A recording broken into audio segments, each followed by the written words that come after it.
the big screen. Hi everyone. Yes, so this is my portfolio update. Today we are also doing some sort of chart analysis for Tesla, and that's going to be the first thing I'm going to do.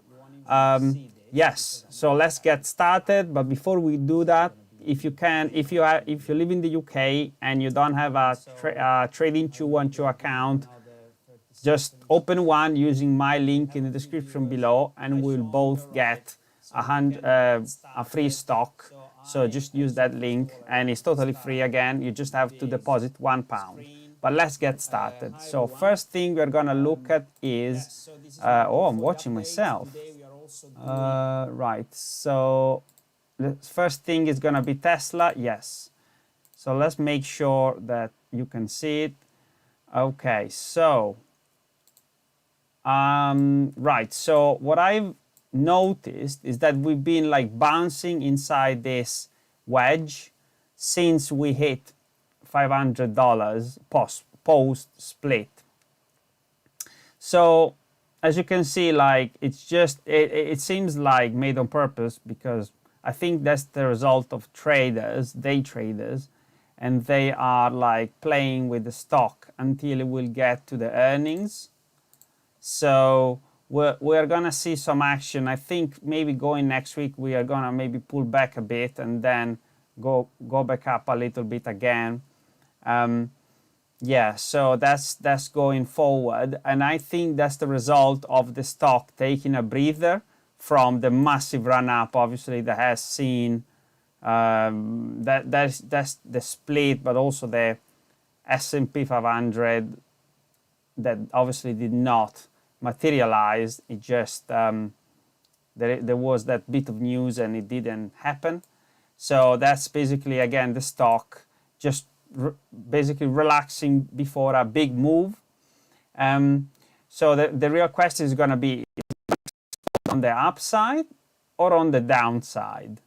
Well, I've had a look at the past, and these two thick lines are times in the past where Tesla basically was like hitting a brick wall and not being able to smash through it.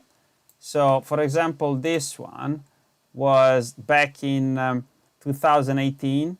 We had the stock hitting this yellow line. At the time it was $75. And he hit it like quite a few times, once, twice, and then a bit of downtrending, and then again and again, and then there's been a bit of bear market. So and that happened again back. If I go back again, it happened back in September 2014. So we hit the $58 mark. And then we hit it again in July 2015. And so this is just to tell you that basically there is a possibility that basically this is another brick wall that we hit, and we might hit it again, maybe post earnings. And then we are going to like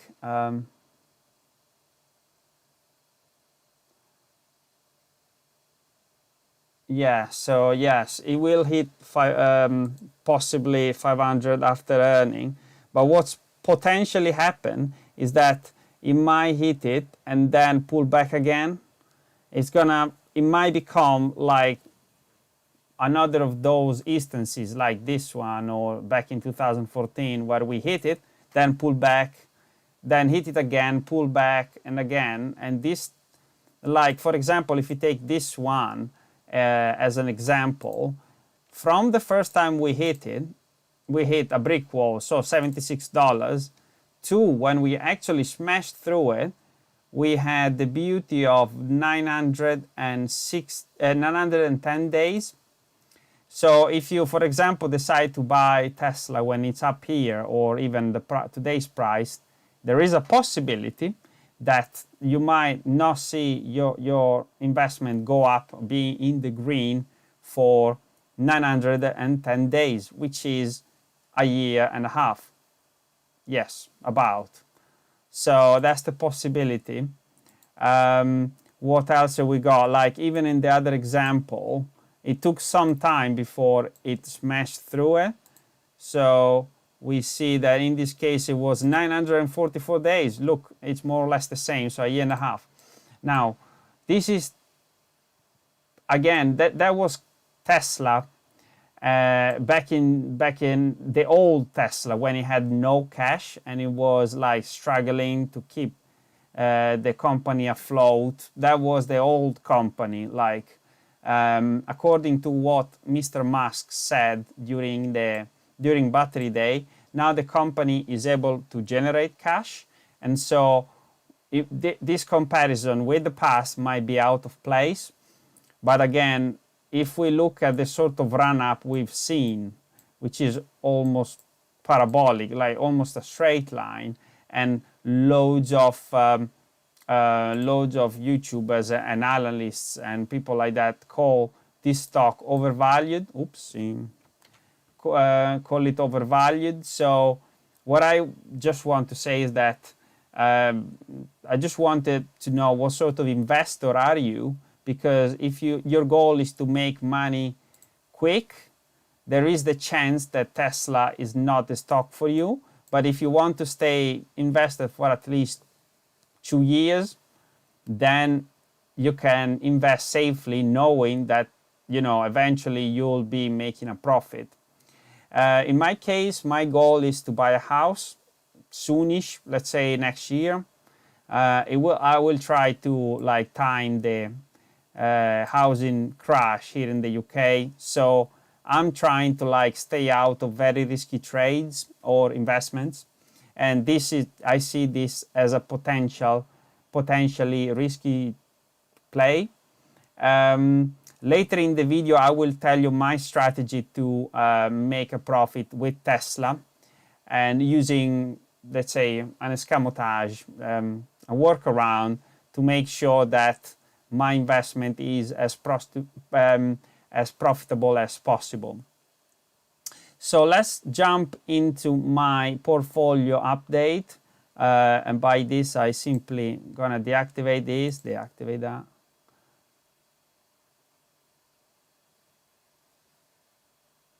Yeah, exactly. So probably that's what's gonna happen. We're gonna pull back after 500.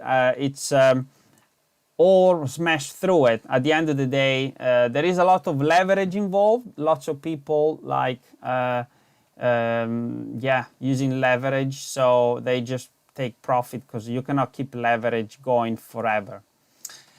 So anyway, portfolio update. Slack, when I bought it 2 weeks ago, I was up already 8%. I think I bought it. I had bought it a week before, sorry. And so it went up in just a week 8%. So that was incredible. But if you look at it now, it's up 20%. So that's good going. And if we look at the chart, there is still a lot of upside. Yes.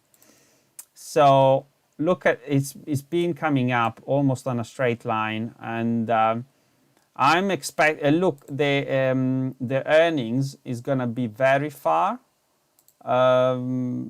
So possibly the only thing that I can see as a problem is the estimate, because if that's something that I might have mentioned when I did my stock review, but basically there was I think was the CEO or the MD said that they are expecting lower sales in Q3, and so there is the possibility that they won't hit this goal, which is actually more than 50% better than what they achieved last earning report. So there is a very good chance, it's almost certain that we're not gonna hit these earnings. But the stock market is very unpredictable, and we don't know if You know, it's gonna go up or down. We don't know. Just to say that the RSI is almost overbought, so probably we are gonna have a bit of a pullback going forward. Good thing we are now above the 50-day moving average, which we smashed through. Look at this. This is very good. So we are gonna probably come back, bounce on it, and then go up again. And that will also give time to the RSI to like go back to a more let's say mid-range value, so that you know it won't be overbought. And what else? Tesla is a long-term holder's dream. And Elon hinted the Starlink IPO will give preference to Tesla stakeholders who hold for a length of time. Okay, wow. Okay, I didn't know. I'm not sure what to do. I'm not sure even if I would buy the Starlink IPO. We'll probably look at it in a bit of time. I think that Starlink might be a bit of a risky play, given that they've just started. So I'm not sure if I'm gonna buy in. Right. So the next stock we look at is NIO, and NIO has grown a lot since 2 weeks ago. So from 2% that was 2 weeks ago to now 16%. And I'm gonna actually make a video on NIO. That's this coming Tuesday. So I'm not gonna go too deep into it. I'll just move on to Amazon. Amazon was minus 7%, and now it's back to about minus 4%, 3.5%. So that's good. Amazon is picking up again. I actually put a decent amount of money there, so it's good to see that it's like recovering a bit. I haven't quite checked Amazon on the chart, and I'm, to be honest, not too familiar with it. So I'm not going to even bother, because, you know, I don't want to look like an idiot. Serious Logic, this is very good. Like it moved from minus 8% to a whopping 2.7%. Wow, that's great. These figures that you see here includes the foreign exchange rate. You know, I bought using pounds and then exchanged it into dollars. So what you see here is all inclusive, and so there is the possibility that I bought Cirrus Logic when maybe the pound was very weak or very strong. I don't remember. I don't know. I should look on Trading 212. And now we look good. I mean, the stock has come up from, what was the price? Yeah, it was 70. Actually, it didn't move. It cannot be. Oh no, that's my price. So the current price is 21, and it was 62. No, it doesn't make sense. Oh, 71. That's 71 and was 62. Yes. So yes, there was a big increase. I guess I lost some because of my exchange rate. So I still see Cruisy Doozy as a good play going forward. There is a lot of upside. Again, we've just come up above the 50-day moving average. We've been downtrending quite heavily. There is the possibility to like slam again on this wall and come back down. So actually the earnings is very soon, on the 2nd of November. So we'll probably have an answer soon enough to see what's what with this one. Even this one looks like is in wedge, so it might break down and go back to again the $50 mark. But this one is completely related to Apple. So there is if Apple goes well, they will go well. So we'll see. And next week is when there is I think there is the Apple launch. I don't remember, to be honest. I've sort of lost track of Apple, to be honest. I know there is a stock that will grow over time, but it's you know, quite risky at the moment, as it was Amazon, and look at it's my worst performing stock. Now the Cheesecake Factory, this is I should have bought more. Yes, so yes, exactly. So the new iPhone 12 is gonna be a hit because of 5G. So everyone will want 5G and an Apple phone together, and so they will make a killing with all the chips and things they sell to Apple. So Cheesecake Factory, yes, it was 23% up, and then now we see a whopping 42% up. This is a recovery stock, and Meet Kevin said that it was rubbish, needed to be dumped. He said it something like literally 2 weeks ago, and look, it went up 20%. Now let's have a look at its cake. I love these ticker symbols because they are so evocative. So it's literally, you can see that was back in Feb when we had obviously the Rona crash, and it's been recovering ever since. So now it's above the 50-day moving average. You see here, use the 50-day as a basically a support, and now we are going up again. Now what did they do? Yeah, obviously the earnings report was pathetic because they are selling so much less, and than last year. Obviously they were going so well. Look at that, they were smashing earnings report, and then obviously the Rona. Oh, they also pay a dividend. Well, not always, obviously. So that's not bad at all. I didn't know, but they've cut it as soon as they crashed. So yes, so let's see, what was it? There is the chance that they might just do it. They might just have a good earnings. So maybe a buy now? No, I don't think it is a buy now. We are very close to the earnings. It's the 29th of October. We are approaching the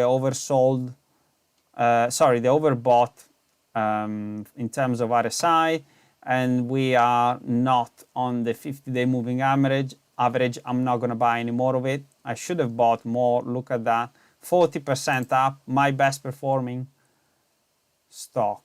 13th of November is when they're launching the new iPhone. Thank you, Sean, for that. I don't know. I think anyway, I'm not following it. Tesla, again, it was 14% up. Now we are about 18% up. Like I said, we are just moving inside that wedge, and I'm looking at buying more, but not yet. And the last one basically didn't move at all. It's my commodity oil. I bought oil, and it just didn't move. So that's good, because I'm 30% up with it, so that's good to see. Now my strategy for Tesla is basically when we hit it's just copying what ARK Invest does. So it's something that I mentioned in my previous video on ARK Invest and the way they are investing in Tesla and their thoughts on Tesla Q3. But basically they buy when it hits the 50-day moving average, or when it's, I would say, 50-day moving average plus 5%. So they bought here. They bought on the 23rd, which was this day. Sorry, I'm just zooming in. So yeah, you see, it was depending where they placed the order. I guess they placed it when it was closer to the 50-day. But I would go for like 50-day moving average plus 5%, so that you like get also the support that ARK Invest does. You've got to imagine that when they buy, they do it with 3 funds. They have the 3 ETFs. Anyway, just look them up. But they have 3 ETFs, and they move a lot of money. So it sort of becomes like a self-fulfilled prophecy, because when they buy, they move the needle. Like it's a big fun. So it just like sort of provides like a backstop to Tesla, because I have a feeling that we're gonna hit again this 50-day moving average, and they will buy again. They sold up here, I remember, on the 18th of September, and you can see when they sold, like the stock went down.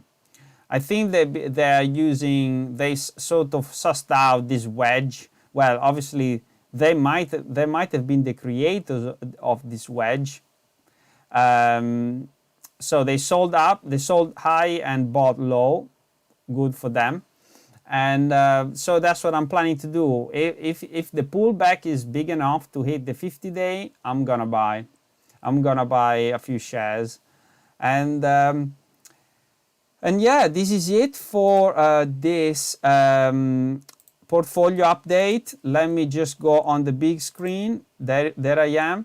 And yeah, so if you haven't done so, subscribe and join my Discord community. It's the second link in the description below. If you haven't got a Trading 212 account yet, and if you live in the UK, just use the link in the description below and you'll get a free share, and I'll get a free share. Yes, about ARK not being traded in the EU. Yeah, it's because they haven't got like, you need a specific, like you need to sign a document of some sort that they haven't done it. I don't think they have the interest in being traded in Europe. But yeah, it's good to like follow their moves. And yeah, so the next thing that I'm gonna leave some time at the end of the video, because you know, if you want to pick a good stock, have a look at NIO. They've been growing a lot, and in the last quarter, they've grown a lot. I compared the stock to NIO. I compared. It's basically NIO versus Tesla in the last quarter, Q3, and to see which one has grown more. And yeah, just watch that video.